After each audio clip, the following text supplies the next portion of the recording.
Hello दोस्तों, level booster study channel में आपका स्वागत है। आज जो ये वीडियो चल रही है आपके मैथ की सीरीज़, आज इसका 4th पार्ट है। और आज मैं आपको कराने वाला हूँ, कल जो मैं करा रहा था आपको 2 नंबर वाले क्वेश्चंस, जो मतलब शॉर्ट आंसर टाइप क्वेश्चंस थे, उसी में आगे मैं आज आपको बताने वाला हूँ, ठीक है। और साथ ही साथ मैं वो क्वेश्चन भी लेकर आया हूँ जो क्वेश्चन मुझे आपके द्वारा मिले हैं व्हाट्सएप के द्वारा। वो क्वेश्चन भी मैं इसी वीडियो के अंत में कराने वाला हूँ, तो बने रहें लास्ट तक और पूरा वीडियो वॉच करें और सवाल को अच्छे से समझ करके अपने एग्ज़ाम की तैयारी को बेहतर से बेहतर बनाएं, ठीक है। चलिए शुरू करते हैं आज का वीडियो। आज का हमारा पहला सवाल है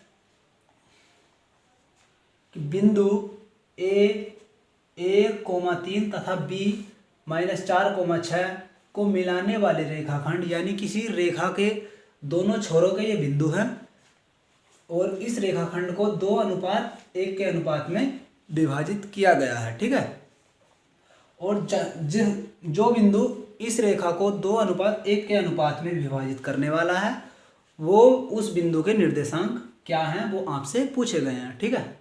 यानी पहले इसका डायग्राम समझ लो कि डायग्राम क्या होगा इसका। यानी कोई एक रेखा है, ये कोई एक रेखा दी गई है, ठीक है। ये इधर A है और ये B, यानी AB कोई रेखा आपको दी गई है। A के निर्देशांक क्या है आपके पास 1,3 और B के निर्देशांक आपको क्या दिए हुए हैं -4,6, ठीक। यानी -1,3 और -4,6। और साथ ही साथ आपसे क्या कहा गया कि ये रेखा 2:1 के अनुपात में विभाजित है, ठीक है। मान लो कोई बिंदु यहाँ पर है और ये इस रेखा को 3 हिस्सों में बांटा गया है, तो 2 हिस्से इधर है और 1 हिस्सा इधर है। तो आपको क्या बताना है कि ये जो बिंदु है जहाँ पर ये बिंदु जो इस रेखा को बांट रहा है, मतलब 2:1 के अनुपात में जो बिंदु आप इस रेखा को विभाजित कर रहा है, उस बिंदु के निर्देशांक क्या हैं वो हमसे पूछा गया है, ठीक है। मान लो इस बिंदु को C मान लो, C बिंदु के निर्देशांक आपसे पूछे गए हैं, ठीक है। इतना सा इसका डायग्राम है। करेंगे क्या, सबसे पहले जो बिंदु हमसे पूछे गए हैं कि इसके निर्देशांक जो हमसे पूछे गए हैं, उन निर्देशांक को हम x और y मान लेंगे, ठीक है। कैसे करेंगे, आंसर माना बिंदु C के निर्देशांक, माना बिंदु C के निर्देशांक x, y हैं, ठीक है। x, y है, ठीक है। तो x, y है, तो ये जो हमें अनुपात दिया गया है, ये अनुपात क्या होता है, ये अनुपात क्या होता है, मतलब पहले तो ये देखो x, y, कोई भी रेखाखंड किसी रेखाखंड के बीच के, मतलब अगर आपको अनुपात दिया हो तो उसके रेखाखंड के बीच के कहीं या कहीं के भी बिंदु निकालने का एक फॉर्मूला होता है। वो फॉर्मूला क्या है, यानी x, y के निर्देशांक बराबर, पहला क्या होगा m1x2 जमा m2x1 बटे m1 जमा m2, ठीक। और दूसरे निर्देशांक क्या होंगे m1y2 जमा m2y1 बटे m1 जमा m2, ठीक। ये हमारा फॉर्मूला होता है x और y बिंदु के निर्देशांक निकालने के लिए। यानी इन किसी भी रेखाखंड के किसी भी जगह के बिंदु के निर्देशांक निकालने के लिए अगर उस रेखाखंड को किसी भी अनुपात में विभाजित किया गया है, तो उसे इस फॉर्मूले के द्वारा हम उस बिंदु के निर्देशांक निकाल सकते हैं। यहाँ पर m1 और m2 क्या है, m1 m2 यहाँ m1 वह m2 वह अनुपात है जिसमें रेखाखंड विभाजित है।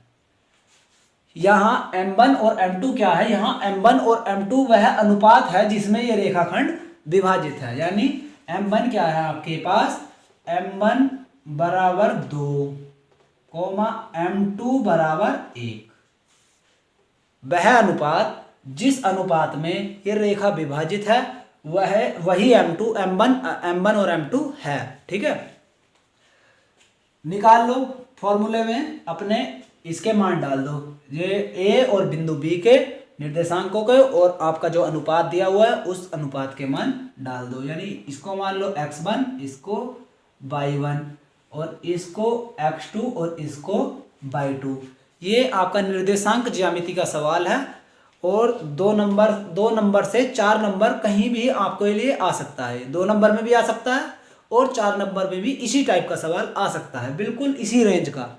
ठीक है, तो इसमें ये घबराने वाली कोई बात नहीं है कि 2 नंबर में इतना बड़ा सवाल है, इतना बड़ा सवाल भी डाल सकते हैं आपके लिए, और इस सवाल को आपके लिए 4 नंबर में भी बोर्ड परीक्षा में आपकी डाल सकते हैं। ठीक है, तो ये समझ लो, बस इतना याद रखना है कि जो अनुपात होता है वो M1 और M2 होता है और A और बिंदु B के निर्देशांक आपको दिए ही होते हैं। और इस सूत्र को x बिंदु किसी भी इस रेखाखंड पे कहीं भी, यानी मान लो किसी और अनुपात में बांटी होती है रेखाखंड, तो बिंदु कहीं और पड़ता, तो मतलब बिंदु चाहे कहीं भी हो, उस बिंदु के निर्देशांक निकालने का जो फॉर्मूला है वो यही है। ठीक, निकालेंगे कैसे, M1 का मान क्या है 2 मल्टीप्लाई x2 का मान क्या है आपके पास -4 और जमा में M2 का मान क्या है आपके पास 1 और x1 का मान क्या है मल्टीप्लाई में 1 और बटे में क्या है 2 + 1। ठीक,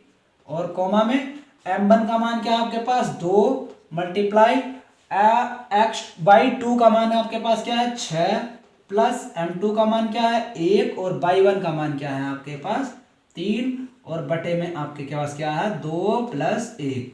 ठीक, सिर्फ और सिर्फ इतना करना है और इसमें मान डाल देना है। देखो 2 चौक 8 माइनस के, ठीक, प्लस 1 ही कम 1 बटे में 3। ठीक है, ओ सॉरी यहाँ पे ब्रैकेट नहीं, ब्रैकेट इधर से लगाएंगे। ठीक है, और कॉमा 2 छम 12 और जमा में 1 तिया 3 और बटे में 3। ठीक, तो आपके निर्देशांक क्या निकल गए -8 और +1। तो -8 में से जब +1 हम जोड़ेंगे तो यानी कि -8 में से 1 घट जाएगा, तो बचेगा कितना -7 बचेगा। -8 में जब हम 1 जोड़ेंगे तो -7 बचेगा। ठीक, -7/3 कोमा और 12 और 3 15 हो गए, और 15 को जब हम 3 से भाग देंगे तो वो 5 बार जाएगा। ठीक है, तो यहाँ पे 5 आ जाएगा और यही आपके बिंदु x और y के निर्देशांक हो जाएंगे। ठीक है, यही इस सवाल का आपका आंसर हो जाएगा। ये सवाल आपको 2 नंबर में भी मिल सकता है, 4 नंबर में भी मिल सकता है। मैं अभी भी कह रहा हूँ ये सवाल आपको 2 से 4 नंबर तक कहीं भी मिल सकता है। सेम सवाल सेम लैंग्वेज में भी मिल सकता है। ठीक है, तो आपको घबराने की बिल्कुल ज़रूरत नहीं है, कुछ भी नहीं है। आपको अनुपात अगर कुछ और भी दे दे तब भी इसी फॉर्मूले से निकालना है। M1 M2 भी अनुपात ही होगा, चाहे अनुपात कुछ भी हो। ठीक, इसी फॉर्मूले में मान रख देना है और बिंदु चाहे कहीं भी पड़े, इसी फॉर्मूले के थ्रू आप उस मान को निकाल सकते हैं। बहुत आसान है, कोई इशू नहीं होने वाला है। ठीक है, चलते हैं हम अगले अपने दूसरे सवाल की ओर। उससे पहले ज़रा मार्कर में थोड़ा इंक भर लें।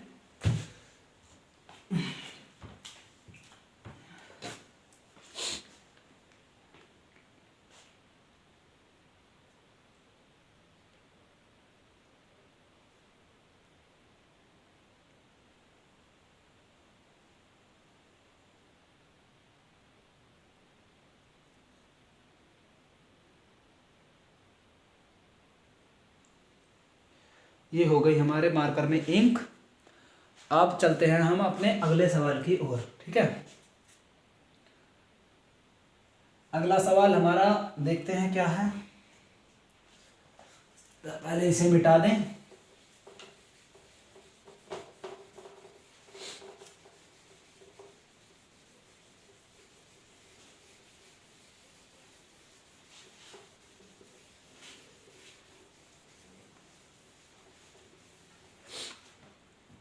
मैंने ये सवाल आपके साथ इतनी बेहतर तरीके से डिस्कस किया है कि आप अगर इस सवाल को थोड़ा दिमाग लगाकर थोड़ा ध्यान से देखोगे ना तो आपके लिए बहुत आसान लगेगा आपको ये सवाल, कि हाँ ये सवाल तो इतना आसान है कि कभी भी मुझे इसके जैसा सवाल या फिर यही सवाल ज़िंदगी में कभी भी मिलता है तो हम उसे बड़ी आसानी के साथ बना सकते हैं अगर आप इसे थोड़ा सा ध्यान से सवाल को देखोगे तो, ठीक है।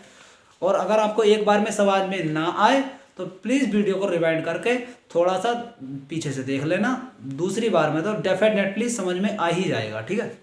दूसरा सवाल देखो क्या है। दूसरा सवाल की लैंग्वेज मैं नहीं लिख रहा हूँ, उसका सिर्फ डायग्राम बना रहा हूँ। एक ये रेखा खंड मतलब एक वृत्त का त्रिज्या खंड दिया हुआ है, सिर्फ और सिर्फ त्रिज्या खंड दिया हुआ है और इस त्रिज्या खंड की हमें लंबाई दी हुई है, ये यानी त्रिज्या दी हुई है कितनी 7 सेंटीमीटर। यहाँ से यहाँ तक की जो दूरी है ये 7 सेंटीमीटर दी हुई है और ये जो बीच का कोण है ये कोण दिया हुआ है हमें 30 डिग्री, 30 डिग्री, ठीक है। और इस त्रिज्या खंड की यहाँ तक यहाँ के इसके अंदर एक गोला है दिया हुआ, यहाँ से यहाँ तक इसके अंदर एक और त्रिज्या खंड दिया हुआ है, मतलब दो गोले हैं, दो गोलों के दो त्रिज्या खंड हैं, उनका मतलब दो गोले दिए हुए हैं और यहाँ से ये वाला जो क्षेत्र है ये वाला वो बिल्कुल छायांकित किया हुआ है, इस तरह से छायांकित किया हुआ है। ये अलग, ये ऊपर वाला बड़ा गोला है और ये अंदर वाला ये छोटा गोला है, ठीक है।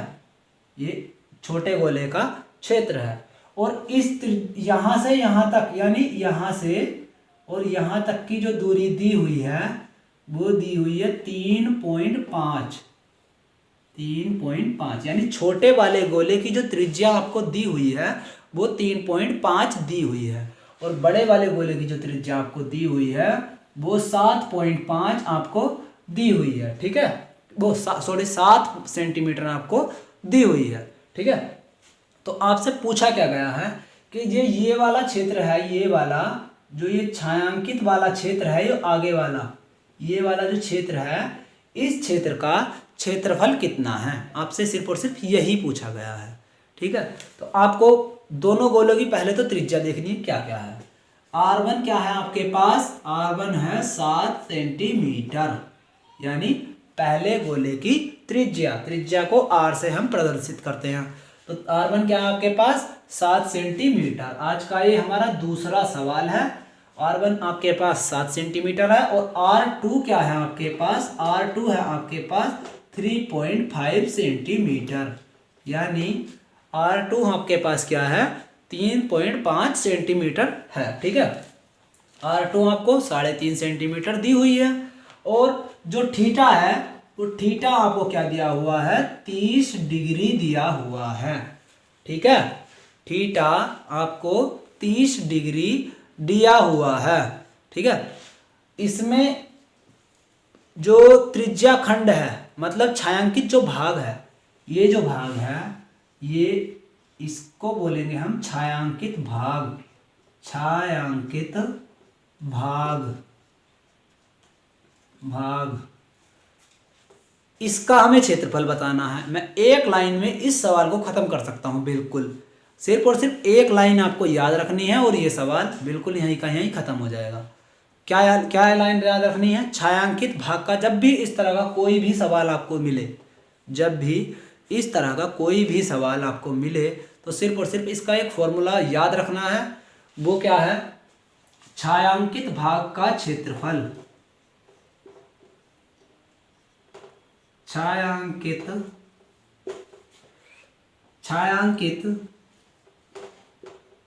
भाग का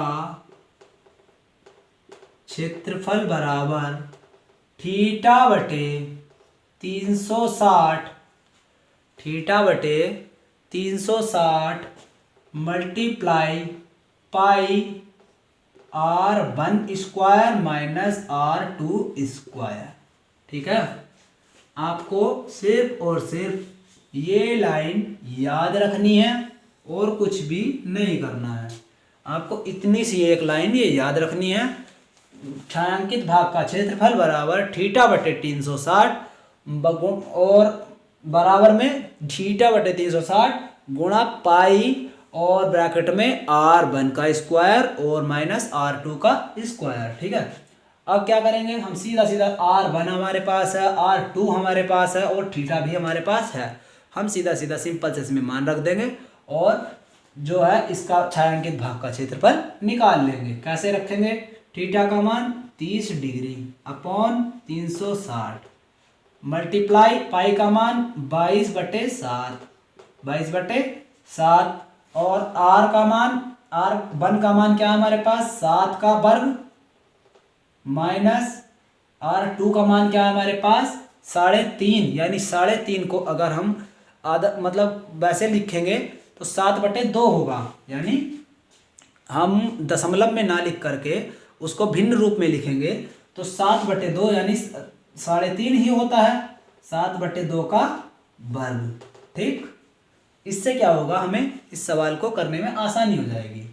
देखो 30 ही कम 30 और 30 की 12 बार काटेंगे तो 360 कट जाएगा। ठीक है, इसी तरह 1/12 मल्टीप्लाई 22/7।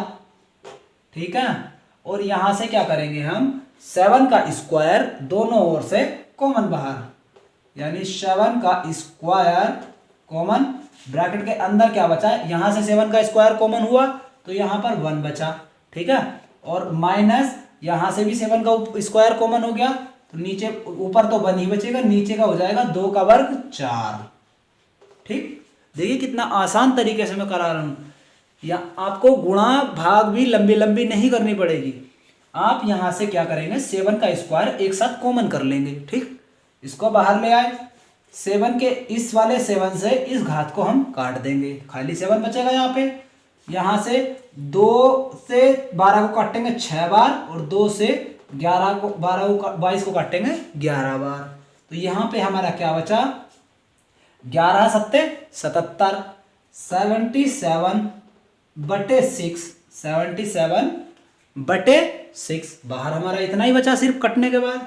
और मल्टीप्लाई में आपके पास क्या बचेगा, यानी इसका 4 एलसीएम लेंगे तो 4 एकम 4 और 4 में से 1 जाएगा तो कितने बचेंगे 3, यानी कि 3/4 3/4 ही तो बचेगा, यानी 4 एकम 4 और 3/4। अब देखो 3 एकम 3 3 दूनी 6, क्या बचा 3 एकम 3 3 दूनी 6, यानी 77/8 बचा।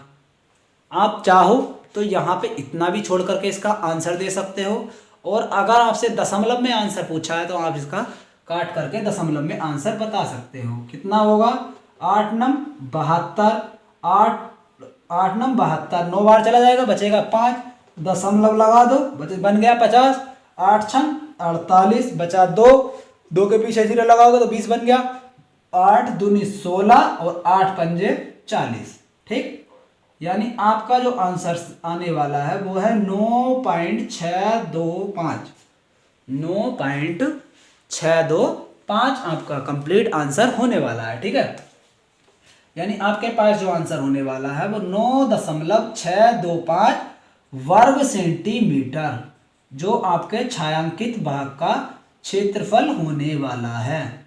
ठीक, ये आपका कंप्लीट सवाल का सॉल्यूशन है। आप कुछ नहीं करना था, आपको सिर्फ और सिर्फ एक लाइन याद रखनी है, इसी लाइन के थ्रू पूरा सवाल खत्म हो जाने वाला है। कहने को तो इसकी लैंग्वेज मैंने सिर्फ और सिर्फ आपको डायग्राम से पूरा सवाल बना के दिखा दिया, डायग्राम में पूरा सवाल बना के दिखा दिया। बाकी आपके पेपर में इसकी 3 लाइनें दी हुई हैं पूरी लिखी हुई, लिखने से कोई फर्क नहीं पड़ना, आपको डायग्राम भी दिया हुआ है और लाइनें भी दी हुई हैं। लाइनों में क्या दिया हुआ है कि आपकी त्रिज्याएं बड़े वाले जो त्रिज्या खंड है गोले का उसकी 7 सेंटीमीटर है और छोटे वाले त्रिज्या खंड की 3.5 सेंटीमीटर त्रिज्या है। इस तरह से आपकी लाइनिंग लिखी हुई है। और उसके बाद जो आपका ये कोण है इसका ये 30 डिग्री दिया हुआ है। इस तरह से ये लाइनिंग लिखी हुई है और सवाल को बना दिया गया है। और आपसे पूछा गया है कि छायांकित भाग का क्षेत्रफल क्या होगा। तो मैंने यही सवाल आपको सिर्फ और सिर्फ डायग्राम के जरिए समझा दिया है। और आपको करना क्या है, सिर्फ और सिर्फ इतने इस सूत्र को अप्लाई कर देना है और इसका मान बहुत आसानी के साथ निकाल लेना है। ठीक है, और इसके अलावा आपको कुछ नहीं करना इस सवाल में। चलिए अब चलते हैं आज के हमारे इसके तीसरे सवाल पर। ठीक है, इसका तीसरा सवाल क्या है, देखो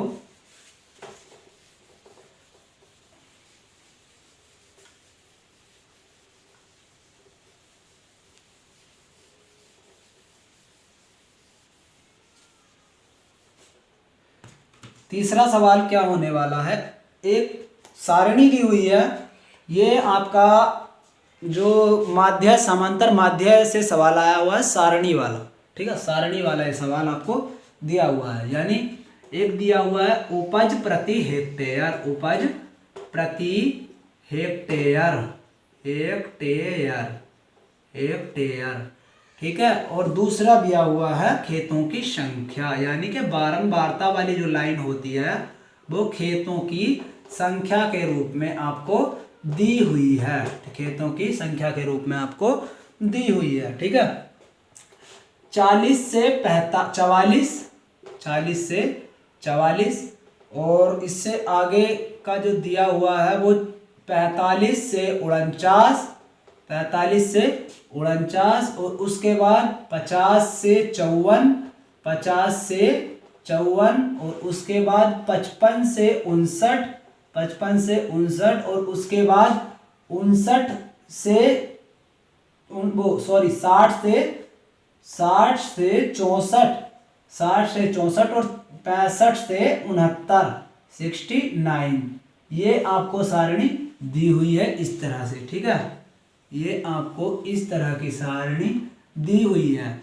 और खेतों की संख्या क्या दी हुई है, पहले में 4, 6,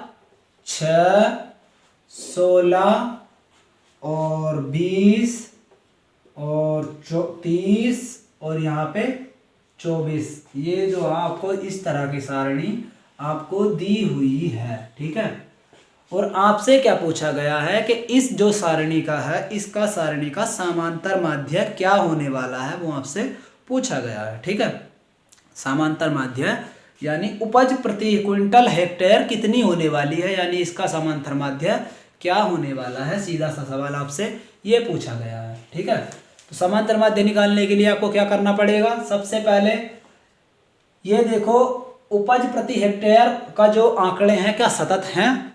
सबसे पहले तो आप वर्ग अंतराल, इसको बोलते हैं वर्ग अंतराल।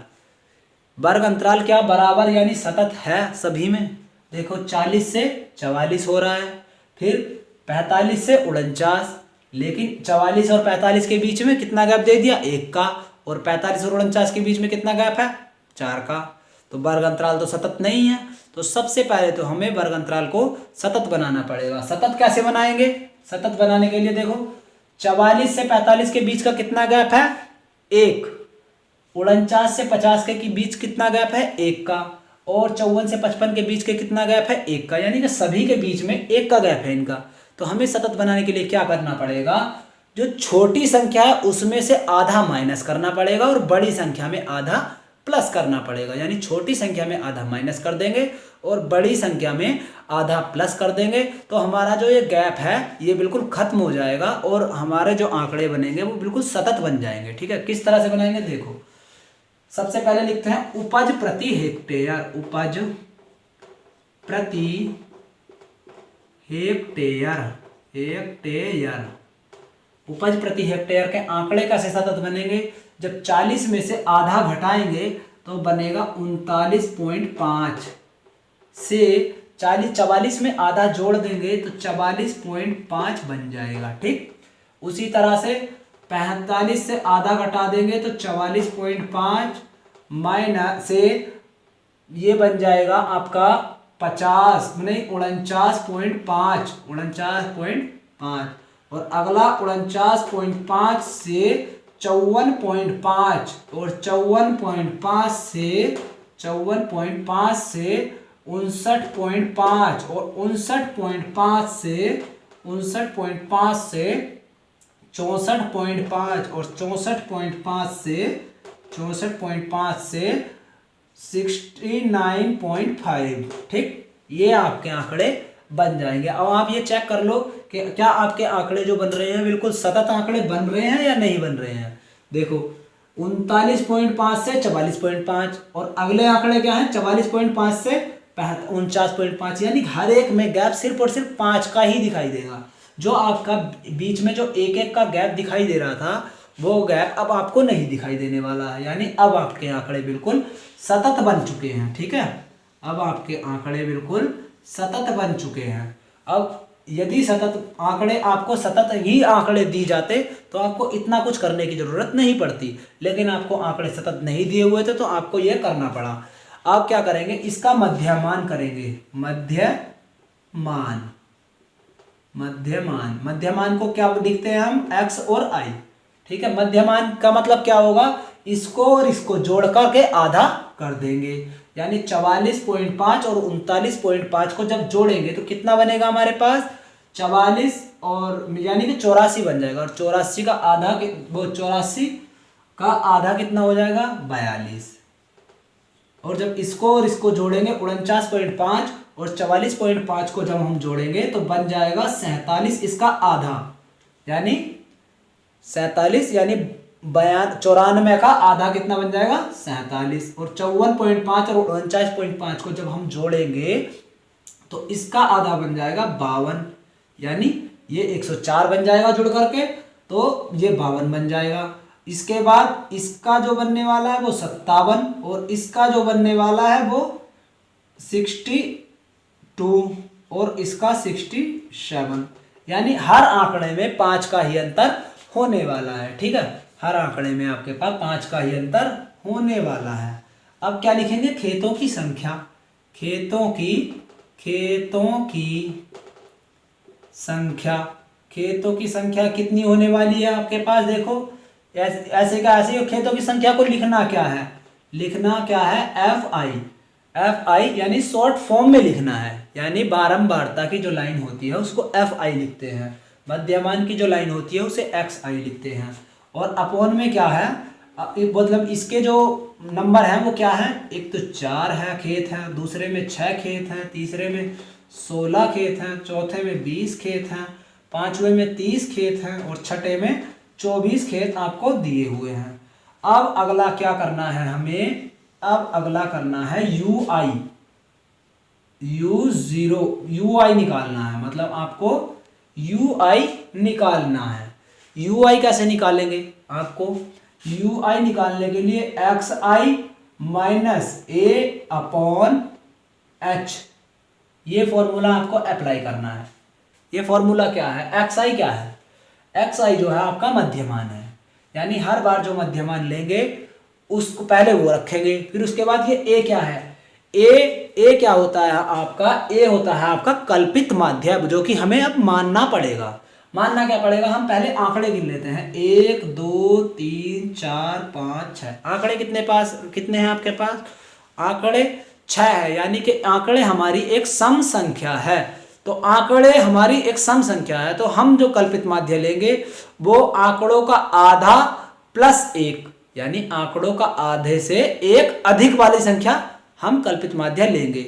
और अगर आंकड़े आपकी एक विषम संख्या होती तो आंकड़े हम बिल्कुल बीच का, यानी कि आधा जो संख्या निकलती उसका जो ठीक आधा होगा, बीच की जो संख्या होगी, सेंटर पॉइंट जो होगा वही हम कल्पित माध्य ले लेते। लेकिन हमारे पास जो नंबर है वो 6, यानी कि एक सम संख्या है, तो सम में हम क्या करेंगे, जो आंकड़े हैं हमारे 6 हैं, 6 आंकड़ों का आधा यानी कि 3, और 3 से जो अगला जो होगा यानी कि चौथा नंबर जो होगा हम उसको कल्पित माध्य मान लेंगे, यानी 1 2 3 और इसके बाद 4, यानी 57 को हम ए मान लेंगे। ए किसे मान लेंगे, 57 को, यानी कल्पित माध्य किसे मानेंगे हम, 57 को मान लेंगे। 57 को कल्पित माध्य मानने के बाद हम क्या करेंगे, ये एच क्या है आपके पास, एच जो है आपके पास जो वर्ग अंतराल होता है इनके बीच की जो दूरी होती है 49.5 39.5 से 44.5 के बीच का जो गैप है वही आपके पास h होने वाला है, वही आपके पास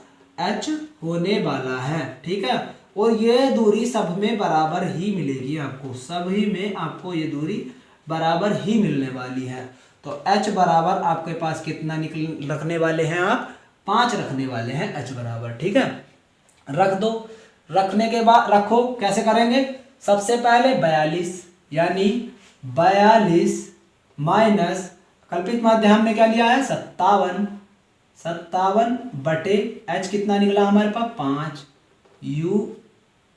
यू आई बराबर क्या निकलेगा, जब 42 में से 57 को घटाएंगे तो माइनस का 10 बटे 5 बचेगा, यानी आपके पास निकलेगा क्या माइनस का 2।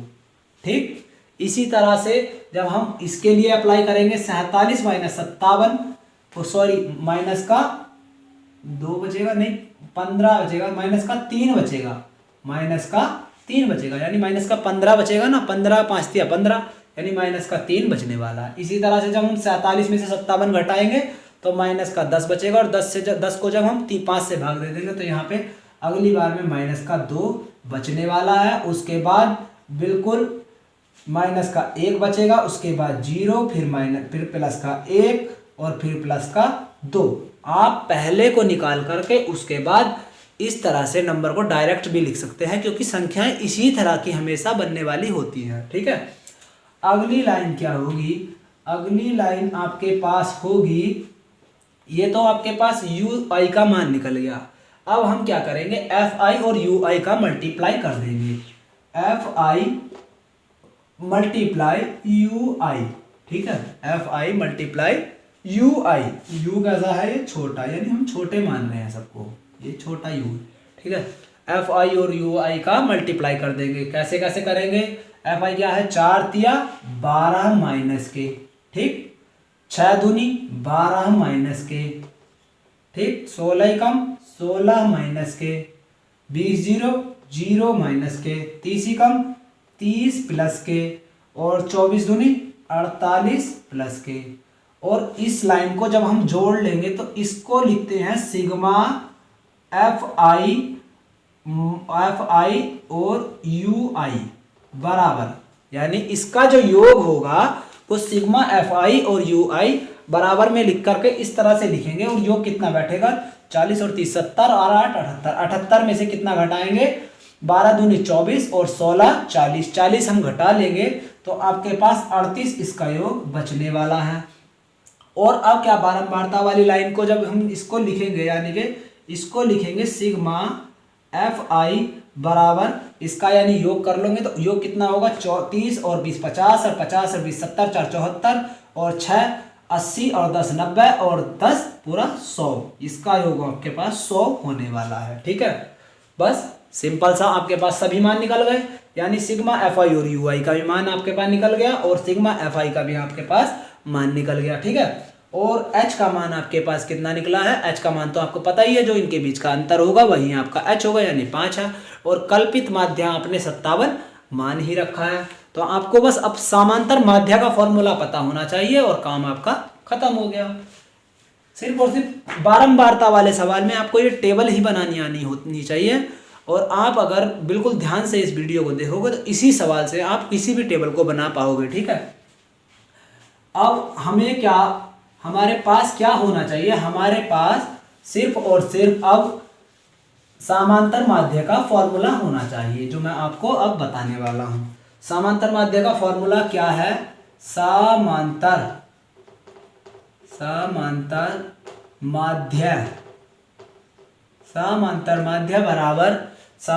माध्य बराबर ए, यानी कल्पित माध्य plus sigma F I you I upon sigma F I, यानी ये वाला तो ये वाला जो योग है ये, और ये वाला सिग्मा एफ आई क्या होगा हमारी बारंबारता, यानी खेतों की संख्या जो है इस टाइम वो है, और मल्टीप्लाई में क्या होगा एच क्या है आपके पास, जो आपका वर्ग अंतराल दिया हुआ है। ठीक है, बस इसमें मान रख दो, ए का मान कितना है 57 प्लस एफ आई यू आई का मान कितना है 38, और बटे में कितना है 100 और मल्टीप्लाई में कितना है 5, 5 से काट दो 100 को, 5 एकम 5, 5 को काटो 20 बार, ठीक है।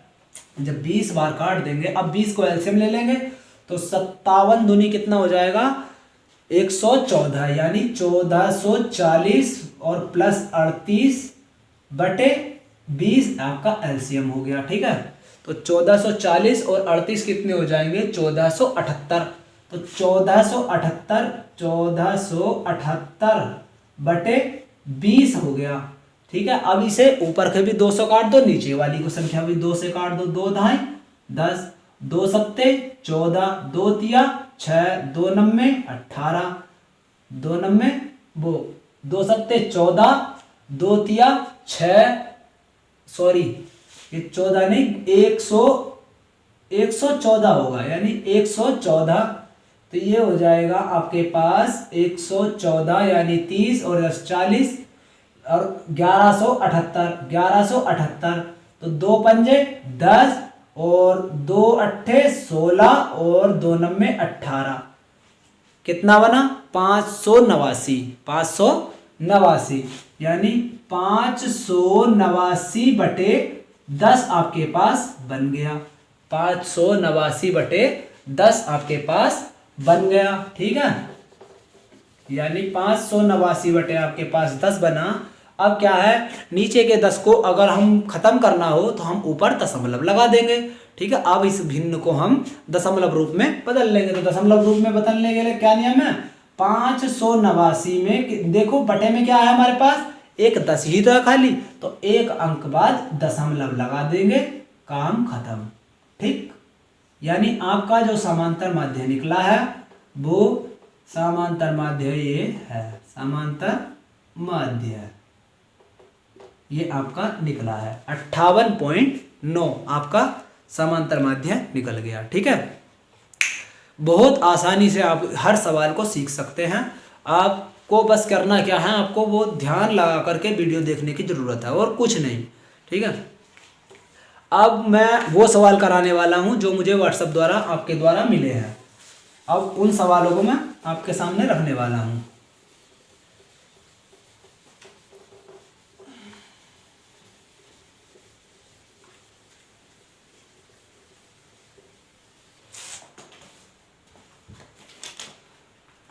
देखो आज आपने जो 2 सवाल मुझे भेजे हैं वो सवाल ये हैं कि 2x² प्लस के 9x और प्लस का 7 बराबर 0 के मूल x एवं y हैं, के मूल अल्फा और बीटा, x और y सॉरी मुंह से निकल गया, अल्फा और बीटा हैं, ठीक है।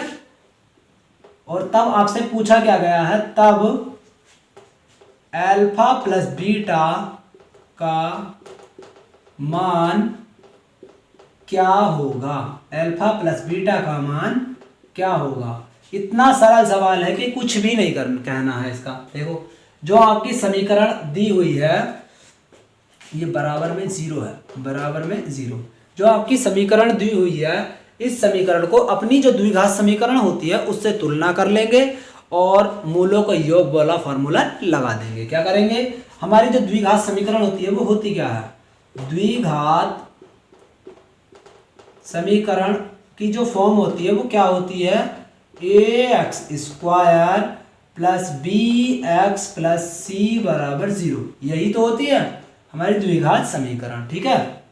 क्या करेंगे, मूलों का योग क्या होगा, मूल क्या होंगे अल्फा बीटा, इसके भी मूल अल्फा बीटा ही होंगे, तो मूलों का योग का फॉर्मूला क्या है, मूलों का योग, मूलों का योग का फॉर्मूला क्या है, यानी अल्फा प्लस बीटा बराबर कितना, क्या फॉर्मूला होता है माइनस का b अपॉन a, माइनस का b अपॉन a।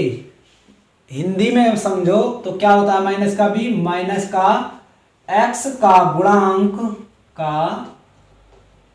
गुणांक बटे x² का गुणांक, ये आपका किसी भी द्विघात समीकरण का मूलों का योग निकालने का एक फॉर्मूला है। ठीक है, आप संख्या के तौर पर याद करना चाहो तो माइनस का b/a इस समीकरण के हिसाब से, और यानी और अगर इस समीकरण के हिसाब से भी ना तो माइनस का x का गुणांक बटे x स्क्वायर का गुणांक, यहां से आप याद रख सकते हो।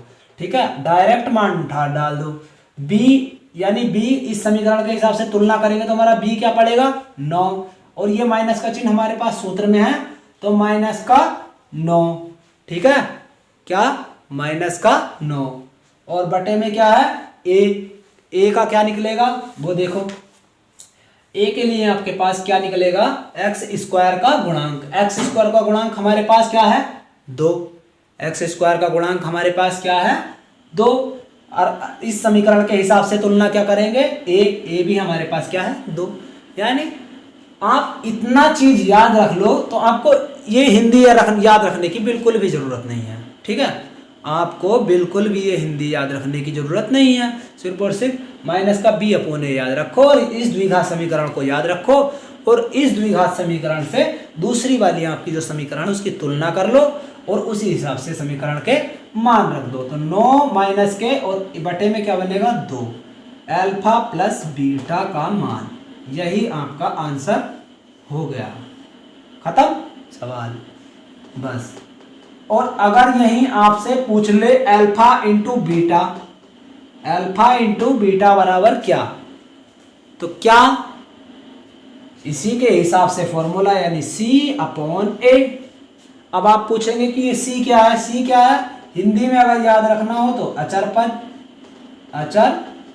पद और नीचे x स्क्वायर का गुणांक, x स्क्वायर का गुणांक यानी अचर पद बटे x स्क्वायर का गुणांक यानी c/a। c/a किसके, हमारी जो द्विघात समीकरण का जो मूल रूप है उसके हिसाब से c/a। c क्या है हमारे पास अचर पद, अचर पद यानी वो ऐसा पद जिसमें कोई भी x ना हो, x कोई भी ना हो।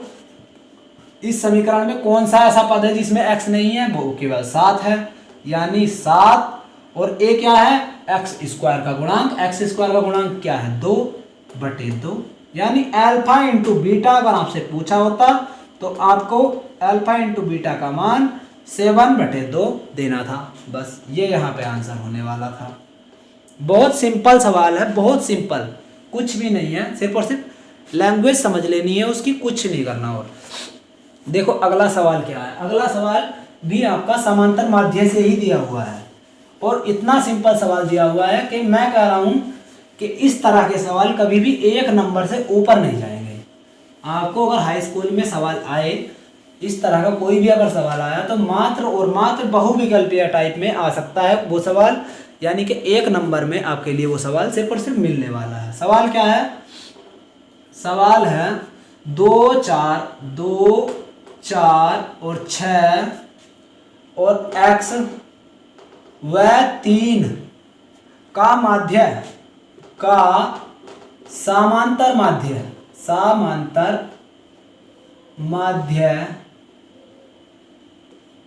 बराबर कितना दिया हुआ है 4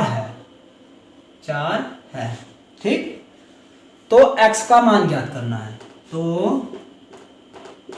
x का मान ज्ञात कीजिए। x का मान क्या कह रहे हैं कि x का मान तो ज्ञात कीजिए अगर आपका समांतर माध्य 4 है। तो अगर हमारा समांतर माध्य 4 है तो हमें x का मान निकालना है। सिंपल सा कुछ नहीं, सिंपल वाला जो साधारण वाला समांतर माध्य का फॉर्मूला है वो हमें इसमें अप्लाई कर देना है और x का मान निकाल लेना है। साधारण वाला समांतर माध्य का फॉर्मूला क्या है, समांतर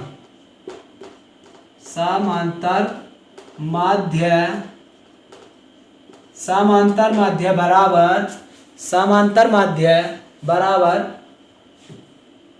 आंकड़ों माने जो आंकड़े हैं आंकड़ों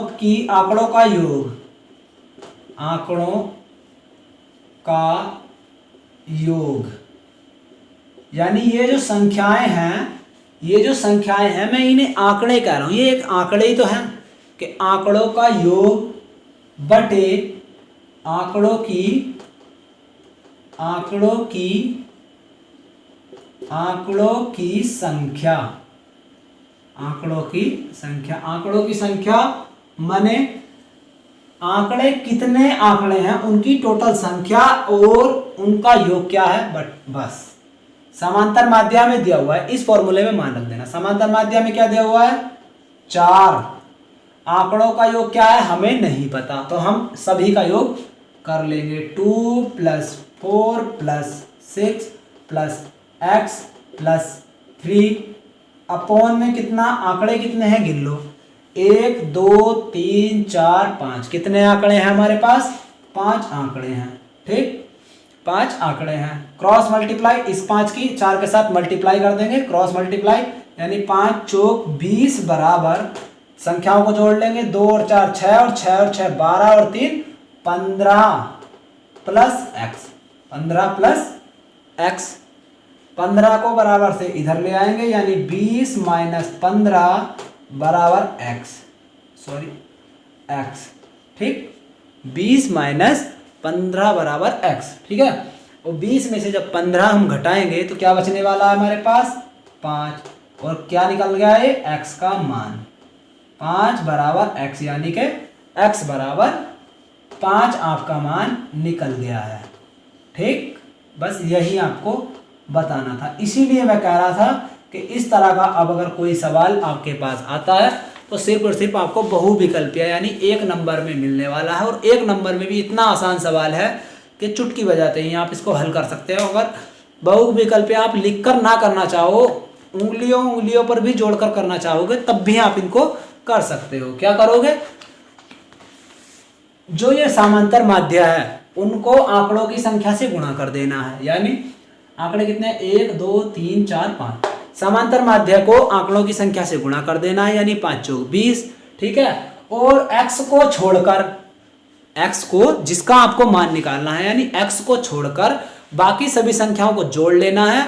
और जो आपका जो उनकी गुणा आई थी, आंकड़ों की संख्या और समांतर माध्य की जो गुणा आई थी उसमें से इसे घटा देना है। जो इन बाकी की बची संख्याओं का योग होगा इसको घटा देना है। आपका डायरेक्ट उंगलियों पे भी आंसर निकाल सकते हो आप इसका। ठीक है, बस आपको इतना करना है। चलिए मैं विदा लेता हूँ आपसे। आज तक के बस यही सवाल थे। अब मिलते हैं वीडियो के पार्ट नंबर 5 में। कल आपसे फिर मुलाकात होगी। ठीक है, मैं आपके लिए बहुत प्यारे बहुत अच्छे क्वेश्चन लेकर आने वाला हूँ जो आपके आने वाले एग्जाम में बहुत ज़्यादा हेल्पफुल होने वाले हैं। बस आपसे अनुरोध इतना है कि चैनल को जितना ज़्यादा हो सके शेयर कीजिए, वीडियो को भी शेयर कीजिए, चैनल को भी शेयर कीजिए और चैनल को ज़्यादा से ज़्यादा संख्या में सब्सक्राइब कीजिए, क्योंकि अभी आपके सपोर्ट की हमें बहुत ज़्यादा ज़रूरत है। ठीक है, तो जितना ज़्यादा हो सके आप चैनल को सब्सक्राइब कीजिए, वीडियो को शेयर कीजिए और लाइक करना, अगर वीडियो आपको पसंद आती है तो लाइक करना बिल्कुल ना भूलें। ठीक है, चलिए मैं विदा लेता हूँ। Okay, bye.